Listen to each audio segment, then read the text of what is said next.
Here's the uncomfortable truth. The man a woman obsesses over is rarely the man who's good for her. He's usually the one who keeps her guessing, the one who shows interest and then vanishes, the one who gives just enough to spark hope, but never enough to bring peace. And the reason so many women can't let go of men like this is simple. Uncertainty is addictive. Think about it. A stable man who always calls when he says he will, who texts good morning every day, who never leaves her wondering, should, in theory, be the one she feels safest with. But often, that man is ignored. Meanwhile, the one who goes silent for hours then suddenly drops a sweet message out of nowhere. That's the man who lives rent-free in her mind. That's the man she stays up waiting for. That's the man she can't seem to stop chasing. And this isn't about weakness. This isn't about women being irrational. This is about psychology. The human brain is wired to crave what it can't predict. Uncertainty creates obsession. The exact same mechanism that keeps gamblers glued to slot machines, the thrill of maybe this time, is the same mechanism that can trap women in unhealthy relationships. Here's the problem. Most people mistake this obsession for passion. They think the intensity must mean it's love. But it's not love, it's a chemical loop, a cycle of reward and withdrawal that feels intoxicating but leaves a person drained. And this raises a powerful question. Why do intelligent, independent women who know their worth in other areas of life still find themselves caught in cycles with men who are inconsistent and unreliable? Why do they ignore the men who would actually bring stability and care? And why does the brain, against all logic, crave the very thing that hurts it? The answers lie in neuroscience, attachment theory, and the hidden ways childhood experiences shape adult relationships. In this video, we're going to explore all of it. By the end, you'll see why women get addicted to certain men without even realizing, and more importantly, how to break free from mistaking addiction for love. The brain doesn't care whether dopamine comes from a drug, a lottery ticket, or another person's attention. Dopamine is dopamine. And when affection comes in unpredictable bursts, the brain lights up. This is where the cycle begins. Imagine this scenario. A woman meets a man who, at first, showers her with attention. He compliments her, he calls late at night, he listens closely to her stories. She feels special, chosen. Her brain responds with a flood of dopamine, reinforcing the sense that something powerful is happening. Then, without warning, the energy shifts. He pulls back. Calls go unanswered. Messages take hours or days to get a reply. She starts to worry, wondering what she did wrong.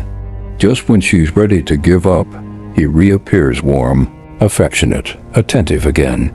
Relief floods in. The cycle continues. Each round of this back and forth digs deeper into her mind. The highs feel euphoric, the lows unbearable. She becomes hooked, not on the man himself, but on the unpredictable rhythm of his attention. It's not steady love that traps her. It's the unpredictability. This is called intermittent reinforcement, the same principle casinos use to keep gamblers glued to slot machines. If a slot machine paid every time, you'd get bored. If it never paid, you'd walk away. But when it pays unpredictably, just enough to spark hope, you can't stop pulling the lever. Relationships sometimes work exactly the same way. Now, here's where it gets even more profound. For many women, this addictive pull doesn't begin in adulthood. It begins in childhood. Attachment theory shows that the way we first experience love creates a blueprint for how we experience it later. A child who grows up with consistent care learns that love is reliable. But a child who grows up with inconsistent love, sometimes warmth, sometimes coldness, learns something very different. Love is unstable. Love must be earned. So when that child becomes a woman and meets a man who is hot and cold, it doesn't feel dangerous. It feels familiar. Her nervous system recognizes it not as chaos, but as home.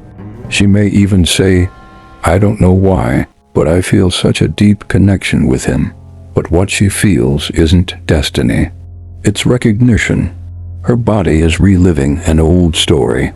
This is why so many women describe feeling powerless in these relationships.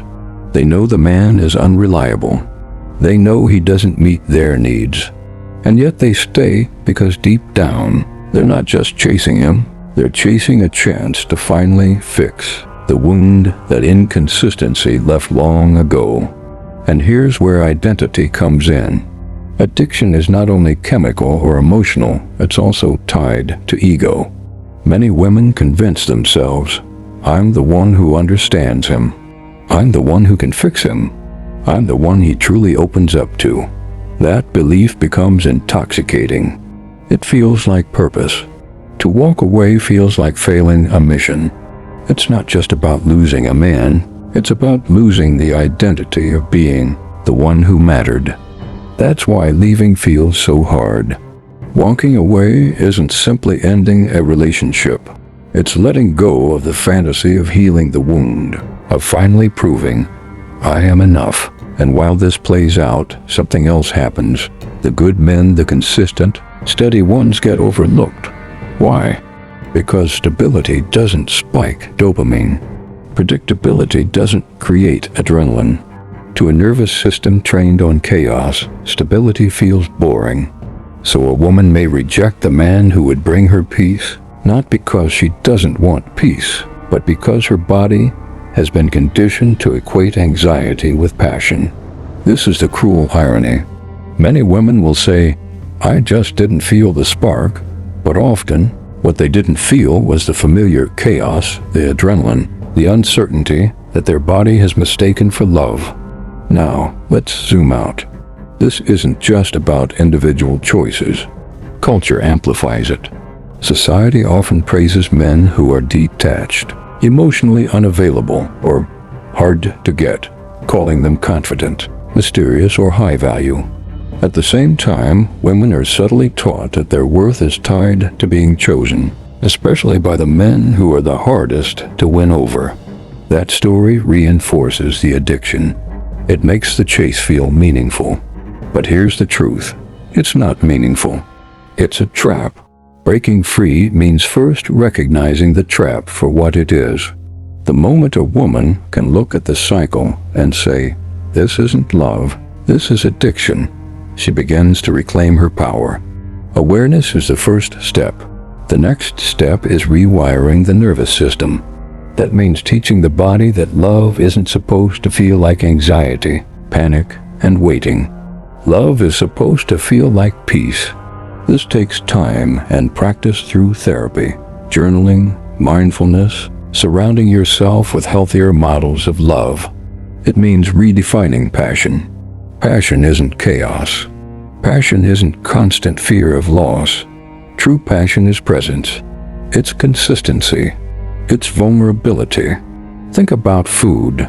You can live on sugar, high short bursts of pleasure, followed by crashes, or you can live on steady nourishment. The sugar feels exciting, but it won't sustain you. The steady nourishment may not give you fireworks, but it keeps you alive, strong, and thriving. Love works the same way.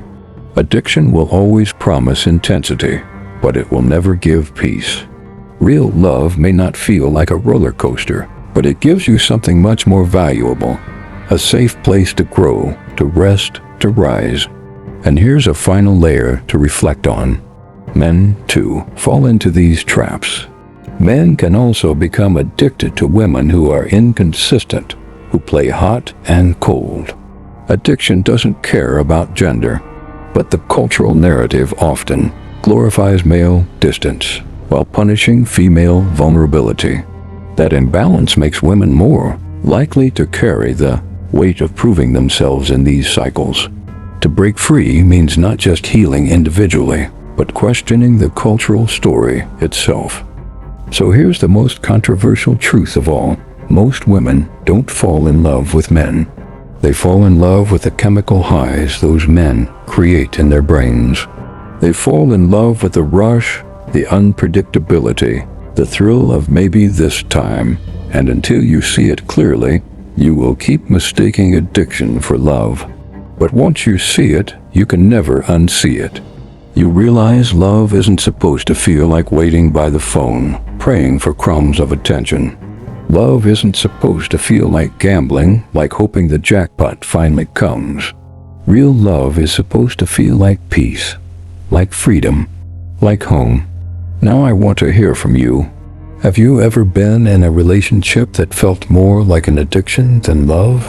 Have you ever found yourself chasing someone who treated you inconsistently, while ignoring someone who treated you with genuine care? Share your story in the comments. You might be surprised how many people recognize themselves in your words. And if this video opened your eyes, share it with someone who needs to hear it. Because psychology isn't just about understanding others. It's about understanding yourself. Remember, love should never feel like addiction. The moment you realize that is the moment you begin to rise. Stay mindful, stay rising.